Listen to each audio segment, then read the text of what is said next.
你哋一齊行啊嘛。多謝英豐牧師喺呢個嘅俾個機會我係有幾分鐘嘅時間同大家分享。咁過去嗰幾個禮拜咧發生咩事咧？就開始咁即係覺得頭暈啦個人，同埋想作嘔。咁西醫咧係完全咧係揾唔到有啲咩問題。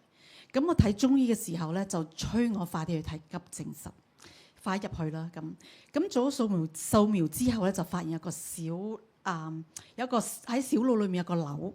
咁跟住就即刻要去做開腦手術嘅。咁喺星期一做手術之前咧，嗰刻咧好忐忑不安，的確而家可以同大家分享係好驚嘅。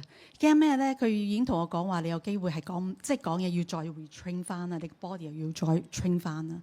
咁我有刻係我驚我出唔到嚟嘅，係真係好驚嘅。咁雖然醫生係最好嘅啦，咁但係我咧知道始終係冇嘢係絕對嘅。咁但係我最後喺嗰一刻我乜都冇嘅時候，我係翻去神嘅面前，我知道我有個永生嘅盼望，我嘅把握係淨係喺神嘅手裏面。好感謝神讓我一個好成功嘅手術。4日之後可以出院啦，佢叫我你去翻屋企，你唔好喺度啦，你係啊，咁亦都好感謝牧者們啦，同埋眾弟兄姊妹們，你哋嘅代禱同埋關心。以後嘅路其實係眾多嘅未知數，因為喺 CT scan 裏面個肺裏面咧係發現有個6 cm 嘅瘤。而家係等緊呢個嘅化驗嘅報告。我唔知道我之後係會點樣，有幾耐，但係我深信神係會為我預備最好嘅。我係願意去靠住神，一步一步去咁樣行落去。希望大家繼續喺呢個禱告當中紀念我同埋家人。多謝。感謝主。Thomas， 你想唔想講兩句？你冇預備啊？OK。